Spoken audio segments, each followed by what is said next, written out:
Salut tout le monde, j'espère que vous allez bien. Eh bien, aujourd'hui, nous allons parler de Peggy, en fait, qui a l'air d'être un personnage assez important dans la série prochaine What If. Et aujourd'hui, nous allons parler du fait que Peggy, qui est devenue Captain Britain à la place de Steve en tant que Captain America. C'est parti!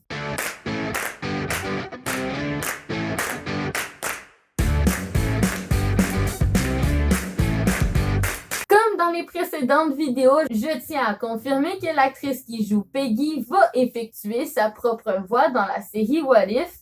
Tant mieux. Donc, déjà de un, la chose qui est flagrante, en fait, qui saute aux yeux, c'est le fait que dans cette version alternative, Howard et en fait tout le groupe alentour décident de donner le sérum à Peggy parce que ceux-ci prennent conscience que Steve n'est pas assez fort suite à un accident. Il s'affaiblit encore davantage et que celui-ci ne sera jamais assez fort pour prendre le sérum. Et donc, Steve Rogers ne deviendra jamais Captain America. Et c'est Peggy qui prend sa place. Donc, justement, ça laisse supposer que du coup, les décisions ne seront pas pareilles dans le sens où Peggy ne sera pas sous les ordres, au début, ne sera pas sous les ordres du gouvernement américain, mais plutôt sous le gouvernement de l'Angleterre. Ce qui fait que tous les événements qu'on peut voir dans la MCU ne s'effectueront pas ou s'effectueront différemment vu que c'est pas le même personnage et que c'est pas le même gouvernement, mais surtout aussi que ça soit une femme au lieu d'être un homme qui soit le super soldat.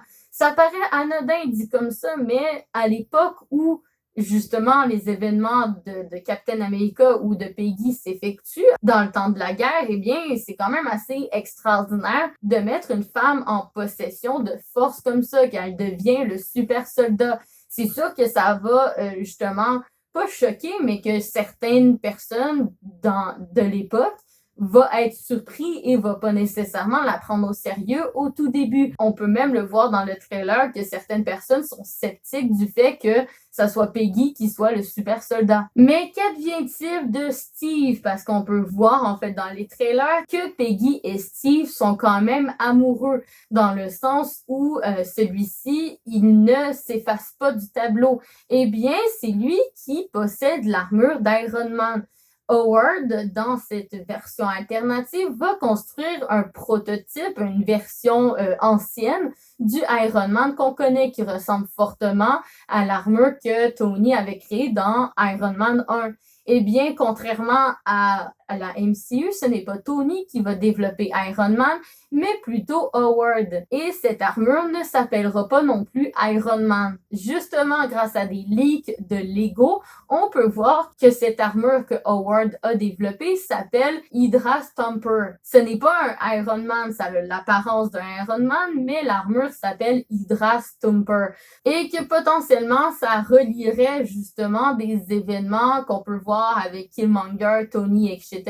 Potentiellement, peut-être que les recherches de justement de cette armure qui est le prototype d'un Iron Man entre parenthèses va se retranscrire jusqu'à justement Tony, le fils de Howard. Et surtout, ça laisse à supposer que les événements ne se passent pas au même moment et que Steve ne sera pas dans la même époque que Tony, dans le sens où Steve se fait congeler et que c'est au moment où il se fait décongeler des années et des années plus tard qu'il arrive dans la même époque que Tony. Eh bien là, ça n'arrivera pas si on se base sur le fait que Steve ne deviendra jamais Captain America et que donc les événements de sa congélation n'arriveront jamais. Est-ce que ces événements vont arriver à Peggy et que leurs rôles vont être inversés ou est-ce que ces événements n'arriveront tout simplement jamais et que Peggy va juste continuer sa vie en tant que super soldat aux côtés de l'homme qu'elle aime, Steve Rogers. Mais que potentiellement, que ça a été confirmé que Peggy va être recrutée pour devenir gardienne des multivers et que à cause de ça, ça va un peu fucker sa timeline dans le sens où elle va se promener tellement que son âge n'aura plus vraiment d'importance. Mais est-ce que celle-ci va se promener tout seul ou est-ce que celle-ci va tenir au fait que Steve l'accompagne quasiment partout? Est-ce qu'ils vont former un duo ou est-ce qu'à un moment donné, elle va finir par s'éloigner de Steve Rogers? Ou est-ce que les événements où elle se fait recruter se passent à un moment où Steve n'est plus de ce monde, dans le sens où Peggy va nécessairement vieillir beaucoup plus lentement que Steve Rogers. Revenons justement sur le fait que Peggy est devenue capitaine. Eh bien, plusieurs personnes aimeraient, en fait, croisent les doigts, essayent de fort d'y penser, que potentiellement, nous pourrions voir Peggy en tant que capitaine dans les live-action, dans le sens où son personnage de cet univers alternatif va finir par être transcrit dans la MCU que nous connaissons, que vu justement qu'on aura plusieurs Spider-Man, que nous allons avoir beaucoup de problèmes de multiverse et que potentiellement nous allons avoir un combat des multiverses, que nous allons avoir plein de variants qui vont se combattre contre l'armée de Kang, etc.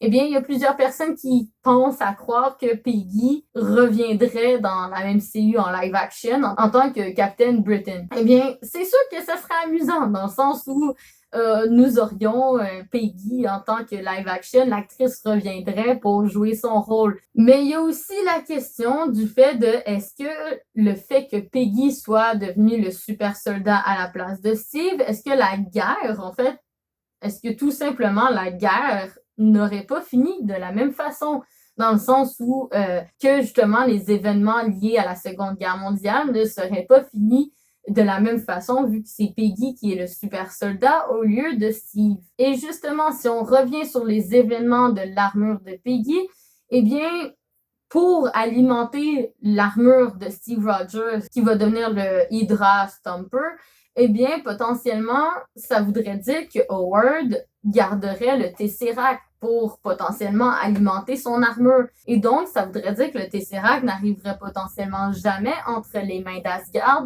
et entre les mains de Loki, ce qui donnerait une version alternative des événements reliés à What If, Loki et Thor. Mais surtout, l'élément le plus intriguant par rapport à Peggy, c'est le fait qu'elle rencontre Doctor Strange dans un endroit qui pourrait fortement rappeler Atlantide, dans le sens où on voit une Peggy avec un épée dans un environnement un peu bleuté, qui rappelle justement des effets un peu Atlantide, mais surtout que celle-ci se combat contre une créature poulpe géante qui laisse réellement à croire que c'est Shuma Gorath qu'on peut retrouver dans certains comics.